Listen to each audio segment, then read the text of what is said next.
A local U.S. congressman is pushing for an earthquake early warning system for the West Coast. Burbank Democrat Adam Schiff is behind the effort, saying it could save lives, but it's already facing some major opposition.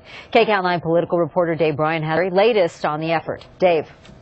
Well, Sylvia, Lena, it's really ironic that, the technology for this early warning system was developed right here at Caltech, but there is no widespread system in use here in the U.S.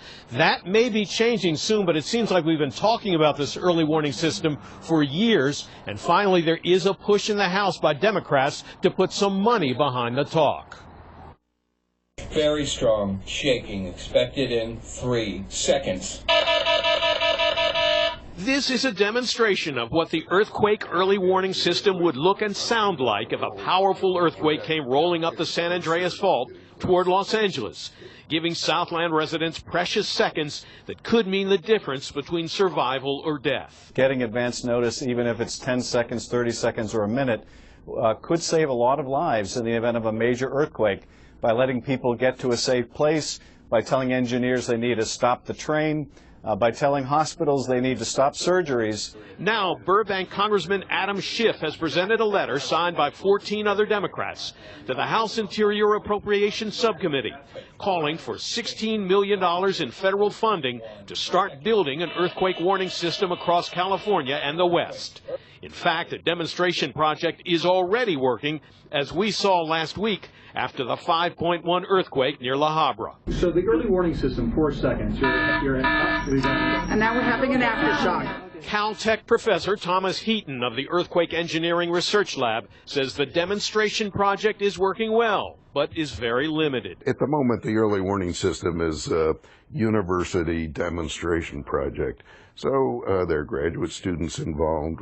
But to take it that next step up where it's automatically controlling all of California, you need a more thoroughly engineered system than what we can do out of a university project. Full-scale earthquake warning systems are already being used in other countries like Japan and Mexico, but not yet in the U.S. Mr. Speaker, I rise today in strong support.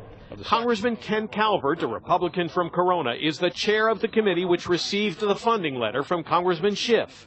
Calvert said in a statement that he has supported the concept of an earthquake warning system for many years.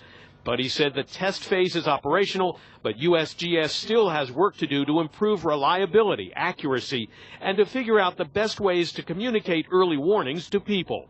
Professor Heaton agrees there is still work to do, but says that will take more funding. Additional funding would pay for software engineers. Of course, Microsoft charges for software. Nobody writes reliable software for free.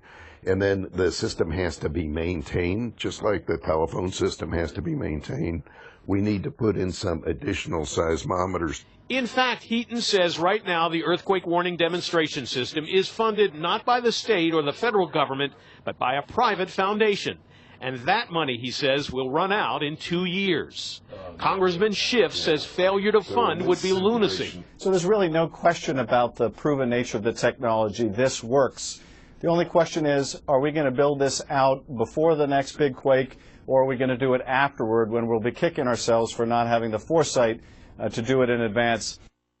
Now, it may not bode well, the fact that all signatures to this letter from Congressman Schiff are Democrats, and of course, Republicans control the House. However, the committee's subcommittee chair, that would be Congressman Calvert, who we saw in that piece, says he hopes to have a bill moving through the House by sometime later this year. We're live in Pasadena. Dave Bryan, KCAL 9 News. All right, Dave, thanks.